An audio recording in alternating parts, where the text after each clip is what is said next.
Bonjour à tous, bienvenue dans ce nouveau rendez-vous Bulle l'auteur. Bulle l'auteur, c'est un moment où nous partons à la rencontre d'un scénariste, d'un dessinateur du monde de la bande dessinée. Aujourd'hui, pour ce premier rendez-vous, j'ai le plaisir de vous amener à la rencontre d'un scénariste que j'apprécie particulièrement, Apollo. Bonjour Idriss. Merci à toi de nous recevoir chez toi pour cet événement Bulle d'auteur. Écoute, sois le bienvenu. Hmm, merci beaucoup. Le principe est tout simple, c'est pendant le confinement et après, on va se rendre chez les auteurs, les scénaristes, ceux qui font de la BD un noble art, afin que nos clients et ceux qui nous suivent puissent se rendre compte de qui est derrière l'ouvrage. Donc aujourd'hui, on commence par toi. Est-ce que tu pourrais te présenter succinctement pour ceux qui n'auraient pas encore le plaisir de te connaître? Oui, bien sûr. Donc, je m'appelle Apollo. Enfin, je m'appelle Olivier Apollodorus et mon nom de plume c'est Apollo. Et je fais de la bande dessinée depuis 1986, date de la création du Cri du Marbouillat. J'étais lycéen à Saint-Denis à cette époque. Et j'ai participé donc à cette revue, à sa création. J'en suis le rédacteur en chef actuel et comme scénariste, je fais de la bande dessinée comme auteur professionnel depuis 1991, qui est la date de la première parution d'un de mes albums de bande dessinée aux éditions Monde Ouest. Donc, tu as commencé très tôt la bande dessinée. Est-ce que c'est ton gagne-pain, c'est ton métier principal ou tu fais autre chose? Non, alors ça a été mon gagne-pain et mon métier principal avant que je devienne professeur de lettres à 23 ans, ou 24 ans, ou 22 ans, je ne sais plus.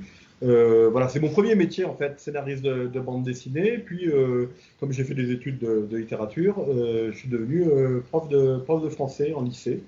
Depuis, je mène les deux depuis 25 ans, 26 ans, 27 ans, je ne sais pas. Moi, je te connais depuis pas mal d'années, depuis que je fais ce métier. Et, en tant que scénariste, tu as un champ d'écriture assez large. J'ai une question que peut-être qu'on te pose souvent, c'est d'où te vient cette imagination? D'où tires-tu ton inspiration? Au purée, c'est impossible à répondre, tu sais ça. Non, j'en sais rien, je ne sais pas d'où viennent les idées, on ne sait pas, on se cogne aux idées comme à des réverbères invisibles, Idriss, je ne sais pas. Je pense que ça vient de mes lectures, de mes voyages, de mes rencontres, enfin de la vie en général. J'ai pas un truc spécifique qui serait l'endroit où je vais chercher mes idées, hein, évidemment. Elles viennent de Puis, partout. j'aime bien cette question parce que dans le dernier Manu Larsenet, il parle de cette question de la recherche de l'inspiration.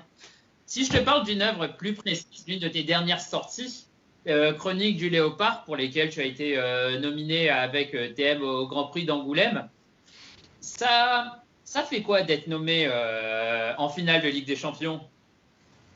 Alors d'abord, c'était pas le Grand Prix d'Angoulême, c'était pour le FOV d'or. Le Grand Prix, c'est Oui. pour des auteurs qui, tu sais, qu'on récompense pour l'ensemble de leur œuvre. Bon, on était vachement contents, évidemment. Alors, pour ce qui me concerne, pour Thierry j'ai reçu un prix Angoulême Jeunesse il y a quelques années. Moi, j'avais reçu un peu le prix de la critique aussi il y a quelques années pour un autre livre. Et je suis assez régulièrement nominé à Angoulême enfin, assez régulièrement. Je crois que c'est la sixième ou septième fois que je suis nominé pour le prix du meilleur album à Angoulême. J'aimerais bien que ça aboutisse au prix à la fin. Non, évidemment, on est hyper content, on est hyper fiers. Alors pour ce livre-là, on en était particulièrement satisfait parce que c'est une BD qui parle de la Réunion. Et donc, c'était bien aussi de se dire qu'un ouvrage qui, a priori, parle de Saint-Denis de la Réunion puisse toucher des gens qui n'ont jamais mis les pieds, qui n'ont aucune idée de où c'est, etc., etc. Parce que je vais pas te mentir, et je connais déjà mon avis là-dessus. Chronique du Léopard, roman graphique de la rentrée chez Dargaud. Dargaud, c'est pas une petite maison d'édition, quoi. C'est une grosse écurie. Enfin voilà, c'est assez costaud quand même. En fait, moi, je suis arrivé chez Dargaud il y a une quinzaine d'années, un peu plus. J'ai commencé chez Vent d'Ouest, où j'ai fait plusieurs albums chez Vent d'Ouest, je ne sais plus combien, une petite dizaine d'albums chez Vent d'Ouest. J'ai été édité aussi chez Delcourt et chez Futuropolis. Euh, Bon, globalement, j'ai été bien traité chez tous les éditeurs, mais il se trouve qu'il y a un peu plus d'une quinzaine d'années, en arrivant chez Dargaud, j'ai vraiment trouvé ma place. Donc, voilà, je pense que presque la moitié de ma production maintenant, j'en sais rien, enfin, beaucoup de mes albums sont publiés chez Dargaud. Et j'y ai des amis, en fait, mon éditrice, je m'entends très bien avec elle, l'éditeur qui a avant elle aussi. Je trouve qu'ils font très bien leur travail, parce que effectivement, c'est le premier groupe d'édition européen, donc c'est un très gros groupe, et donc on est très bien traité comme auteur. Si on doit parler de tes projets futurs, je crois savoir que tu prépares quelque chose. Tu peux nous en toucher un mot ou c'est encore trop tôt? Non, non, j'ai trois bouquins en préparation à des stades plus ou moins avancés, parce qu'en fait, je suis victime d'une chose terrible qui est la flemme. Donc je prends beaucoup de temps pour écrire mes livres. Donc il y a un album qui est en cours de réalisation avec Christophe Gauthier, donc toujours chez Dargaud, qui s'appellera La Désolation, et qui est l'adaptation d'une nouvelle que j'avais écrite dans la revue Cagnard. Donc c'est le récit d'un type qui part en Kerguelen et à qui il arrive une histoire assez étonnante. Voilà, donc ça c'est on est à la moitié de l'album à peu près, donc je pense que ça sortira début 2021. Je dois faire aussi un album, alors ça fait très longtemps que j'ai ce projet, un gros roman graphique avec Bruno, avec qui j'avais fait plusieurs albums, dont Biotope et Commando Colonial. Donc on doit faire un gros roman graphique sur l'Afrique, sur le Congo, sur le Zaïre, que tu vois derrière moi là en karst. Alors c'est un ouvrage sur lequel on travaille depuis des années, et puis on abandonne, on reprend, etc. Donc là on a décidé de se relancer. Notre éditeur, donc toujours Dargaud, insiste beaucoup pour qu'on s'y mette. Alors là je tourne autour depuis le début du confinement sans arriver vraiment à être très efficace. Donc ça c'est un livre qui doit se faire là, dans les mois qui arrivent. Et enfin, surtout, je dois faire une BD avec TM de nouveau. Alors, on a un double projet. On est en résidence d'écriture avec les archives départementales. Donc, on fait des recherches aux archives en résidence on monte un petit peu ce qu'il y a aux archives, etc. Donc ça sera publié vraisemblablement dans le GIR par épisode de 2 pages. Puis on sortira un livre à la toute fin qui racontera cette résidence d'écriture. Et donc, c'est une résidence d'écriture puisque l'objectif, c'est d'écrire un livre sur Edmond Albus et l'abolition de l'esclavage à La Réunion, et particulièrement sur la journée de l'abolition de l'esclavage, sur le 20 décembre 1848. Donc, voilà, ça, c'est aussi un gros projet qu'on a tous les deux. Les recherches avancent bien, mais on n'a pas encore fait une seule page. Donc, ce qui fait que régulièrement, j'ai TM qui m'envoie des menaces, d'envoyer des Yougoslaves, venir me péter les rotules, etc., etc. Donc voilà, c'est un autre gros livre qu'on doit faire. On aimerait commencer véritablement à le dessiner et à travailler dessus d'ici juin. C'est un programme super intéressant. Et le libraire que je suis a hâte de recevoir ces ouvrages-là. Il faut que le libraire soit patient, hein, parce que ça prend un peu de temps, comme tu peux voir. T'inquiète, j'ai été très patient. Je termine ce petit entretien par une question. Je vais t'engager le temps d'un court instant à titre gratuit. Imagine que tu sois libraire et que tu es si c'est l'esprit Buldo. Imagine que tu dois conseiller un ouvrage à lire à nos clients. Lequel et pourquoi? Ah mince, tu aurais dû me le dire avant, je serais allé le chercher pour le montrer à l'écran. C'est le livre que j'ai commandé chez vous il y a quelques semaines et que je suis allé récupérer en drive, s'il vous plaît, vendredi directement à Buldo Nord de Saint-Denis. J'étais accueilli par une charmante hôtesse en tenue biomédicale protégée. Donc est-ce que tu veux que j'aille chercher le livre pour le montrer? Oh, vas-y, oui, avec plaisir. Allez, je vais chercher le livre, hein, je reviens. Me revoilà. Alors voilà. Alors je ne sais pas si tu le vois. On voit bien à l'écran. Hop, hop, hop, hop, hop, hop, hop. Voilà. Donc il s'agit de Clyde Fans, de l'auteur Seth, qui est un auteur canadien anglophone de Toronto, qui avec Chester Brown et Joe Matt, fait partie un peu de ce trio d'auteurs nord-américains connu pour être publié chez la maison d'édition de Montréal, qui s'appelle Brown and Quarterly. On excusera mon accent. Et donc, ce sont des auteurs qui publient depuis, on va dire, enfin, en tout cas que nous, on a connu depuis les années 90. Et c'est de la bande dessinée indépendante américaine, nord-américaine. Seth, il a un dessin très ligne claire qui fait assez penser à du Chaland, du Dupuy-Berberian, etc. Et en même temps, il est très américain dans son dessin. Et alors, ce livre est assez extraordinaire parce que, Clive Frantz, ça, je le montre.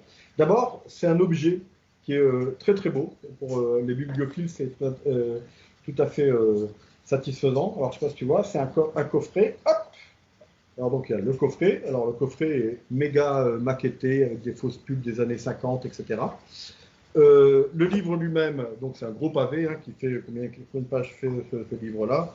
Il en fait 500 quoi.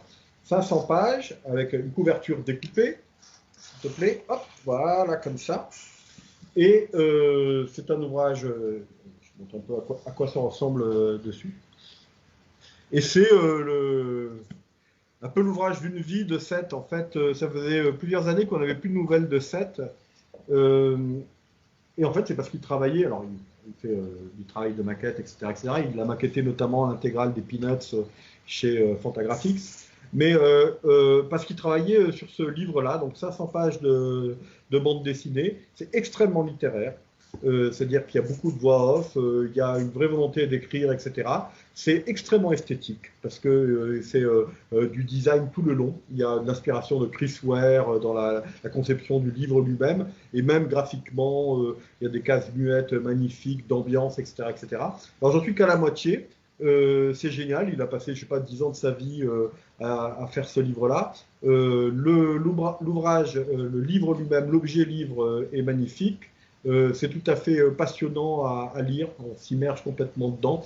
Donc c'est l'histoire de deux frères qui vendent des ventilateurs. Ça s'appelle Clyde Fans, c'est le nom d'entreprise. Fans en anglais c'est les ventilateurs, et Clyde c'est le nom d'entreprise. Et donc voilà, alors il y a des flashbacks, des récits intérieurs, etc. Et c'est ouais, tout à fait passionnant à lire. Donc ça c'est de la très très très très très bonne bande dessinée. Il y a un seul défaut pour ce livre-là, c'est son prix, parce que vous voyez un peu l'ouvrage que c'est, ça coûte 50 euros. Donc c'est quand même assez cher. Mais alors, il y a pour des heures de lecture d'abord, hein, ça se lit pas, c'est pas les aventures de Cracra la petite fourmi, hein, donc c'est relativement long à lire, à relire, etc. L'objet est très très beau. Donc voilà, je suis très content d'avoir pu commander ce livre-là. Bah, si vous aimez je dis vous comme si je parlais à un public immense. Cher public, on va faire des fondues, ne t'en fais pas. public, si vous aimez la bonne bande dessinée, c'est pour vous. Non, oui, voilà, c'est ce qu'on appelle un roman graphique, hein, donc c'est vraiment très chouette, très ambitieux et très réussi. Voilà, c'est le dernier livre que j'ai acheté chez vous et que j'ai pas fini de lire. Donc il n'y a pas plus il n'y a pas plus chaud comme nouveauté pour moi, pour ce qui me concerne en tout cas.